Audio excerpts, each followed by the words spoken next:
مولانا الیاس ابن اللہ القلوب کہتے تھے اللہ کا امر سمجھ کر کریں. جب آدمی کسی چیز کے لیے آرڈرڈ ہوتا ہے نا، وہ حکم دیا گیا کہ کرنا ہے تم کو، تو پھر اس کی طبیعت چاہے نہ چاہے اس کو کرنا ہے. کہیں آپ ملازمت کرتے ہو، آپ کو کام دیا گیا ہے، اور جو کام دیا گیا ہے کہ آؤٹ ڈور کا یہ کام ہے آپ کو جا کر کرنا ہے، اس وقت آپ کے اندر اس کا تحمل نہیں ہے، طبیعت نہیں چل رہی ہے، لیکن آپ پابند ہیں، آپ کو کرنا ہے، آپ کا دل چاہے یا نہ چاہے. اللہ کے حکموں کا اس سے بڑا درجہ ہے نا. اللہ نے کہا یہ کرو، تو اب تمہارا دل کیا چاہتا ہے اس کی کوئی بحث نہیں ہے، بلکہ تم کو یہ سمجھنا ہے کہ اللہ کا حکم ہے. جی، یہ فرض ہے کہ واجب ہے، یہ تو بات کی بحث ہے. میں تو یہ عرض کروں کہ ضرورت ہے کہ نہیں ہے ہم کو اس کام کی بتا. اس امت کو اس دینی محنت کی ضرورت ہے کہ نہیں ضرورت ہے.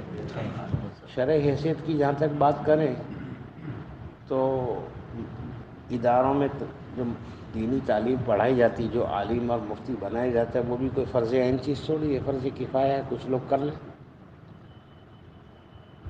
حضرت تھانوی خانقاہ کے ہی بزرگ ہیں، لیکن حکم بتانے میں بالکل چوکھے، یوں نہیں کہ جس سے ایسا اپنے بہت بڑا کام ہے، بہت بڑا کام ہے. کتنا بڑا کام ہے بولنے والے کو بھی نہیں معلوم. نہ حکم بتاتے تھے کہ بیعت کرنا کہ کیا شرعی حیثیت ہے، کہ مستحب ہے، کسی سے بیعت ہو جائے تو اچھا ہے، نہ ہو تو کوئی حرج نہیں ہے. کوئی متبع سنت جو شریعت پر چلانے والا ہو، شریعت بتانے والا ہو، شریعت جاننے والا ہو، شریعت پر عمل کرنے والا ہو، اور جی چاہتا ہو تو اس سے اصلاحی تعلق اپنا قائم کر لے. لیکن اگر کوئی نہ کرے تو کوئی گنہگار نہیں ہوگا، اس سے اس کی برکتوں سے محروم رہے گا. ایسے شرعی حیثیت تبلیغ کی مستحب کی ہے، لیکن تیری ضرورت کیا ہے؟ تو اپنے دین پر باقی رہ سکتا ہے اللہ کے دین کے کام کے بغیر؟ روزہ نماز کے امت کے مسئلے ہیں، ایمان آخرت کے مسئلے ہیں، ہاں عقائد اعمال کے مسئلے ہیں. تبلیغ سے تو کتنی چیزوں کی اصلاح ہوئی ہے. اس اعتبار سے اس کی فضیلت کا اندازہ لگائیں کہ کتنی بڑی فضیلت ہے اس کی، ہمیں کتنی ضرورت ہے اس کی. ہم نے دنیا کی جن مشغولیوں کو اپنے لیے بہت ضروری سمجھا ہے، اللہ پاک کی قسم اپنی زندگیوں میں دین کی بقا اس سے بہت زیادہ ضروری ہے. صحیح ہے، بے شک. امت تک دین کا پہنچانا، امت کو دین کے لیے آمادہ کرنا، امت کو دین کی ترغیب دینا، یہ سب بہت ضروری کام ہے. یہ کوئی اس کے احکام کے درجات نہ، یعنی کہ درجات ہیں. رکن دین کر کے کتاب پرانی ہے امام رکن الدین رحمۃ اللہ علیہ کی، اس میں عوامل کے درجات پڑھے میں نے کہ فرض ہے، واجب ہے، سنت موقعہ ہے، سنت غیر موقعہ ہے، مستحب ہے، مباح ہے، مکروہ تنزیہ ہے، مکروہ تحریم ہے، حرام ہے. جی،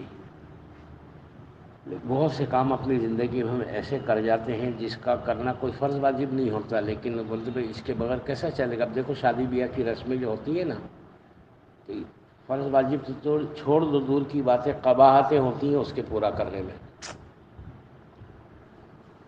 لیکن جب چیز رواج پا جاتی ہے نا، تو قباحت والی چیزوں کے بارے میں یعنی آدمی کہتا ہے کہ بھئی بہت ضروری آج کے زمانے کے حساب سے.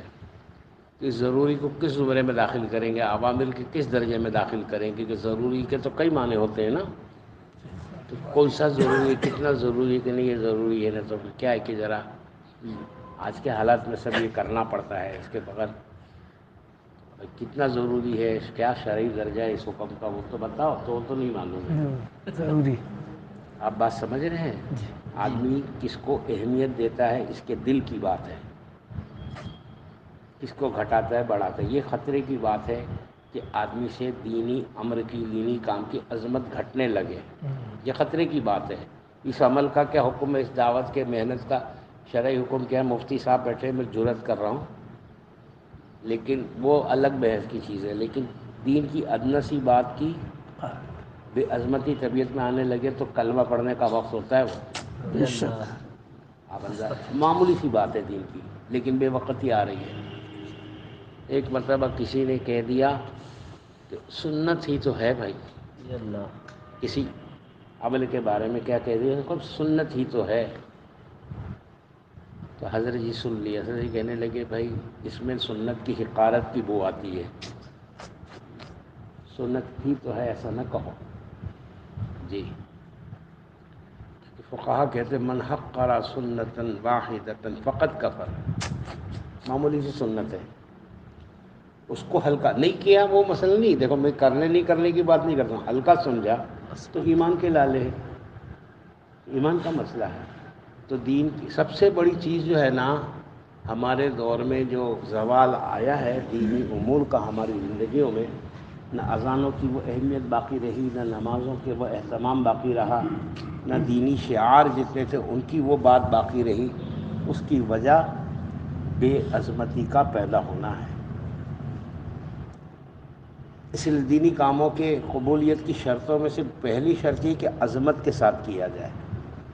کوئی دینی عمل کرنا ہو نا، جتنا زیادہ اس کو اللہ کے یہاں قبول کروانا چاہتے ہو نا، اتنا زیادہ اس کی عظمت ہمارے دل میں ہونی چاہیے، کیونکہ عظمتوں سے سب آئے گا۔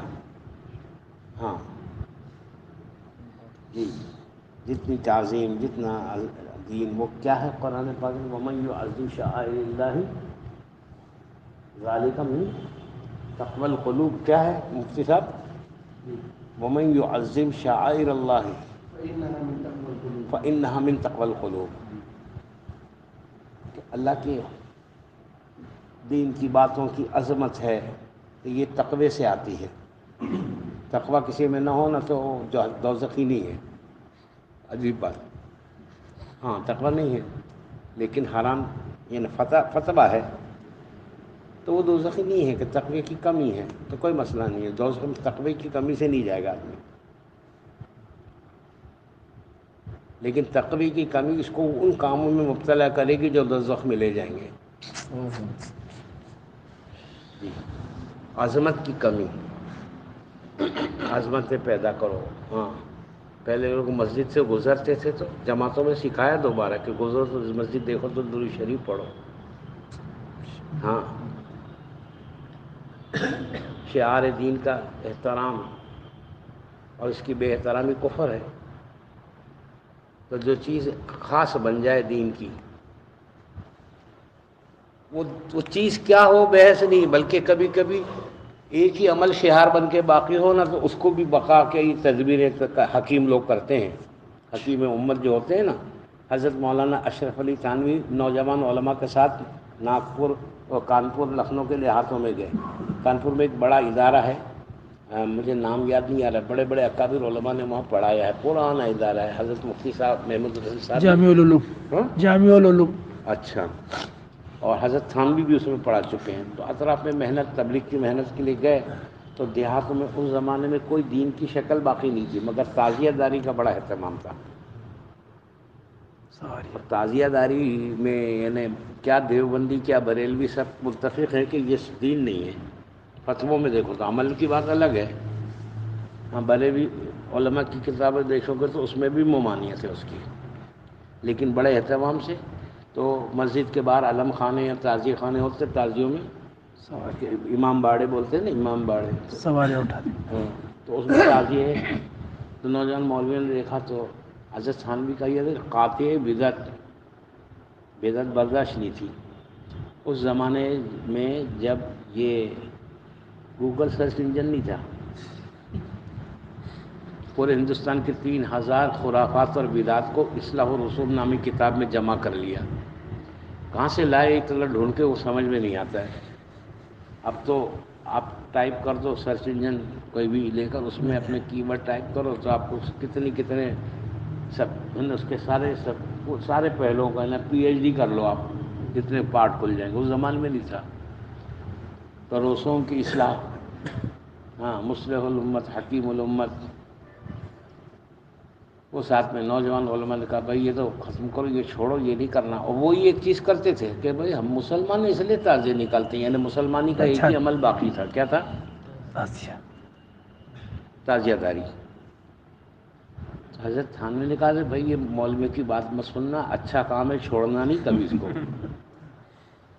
تو مولوی کو بڑا تعجب ہوا، کہنے لگے حضرت آپ جو ہے حضرت نے کہنا، حضرت نے فرمایا کہ بھائی ایک کچا دھاگا ہے، تعزیہ کی وجہ سے اپنے آپ کو مسلمان تو کہتے ہیں، اب وہ تعزیہ بھی بند کرا دو گے تو ان کے مسلمان اپنے کہنے کی ضرورت ہی ان کو باقی نہیں رہے گی، کیا فرق رہ گیا ہے؟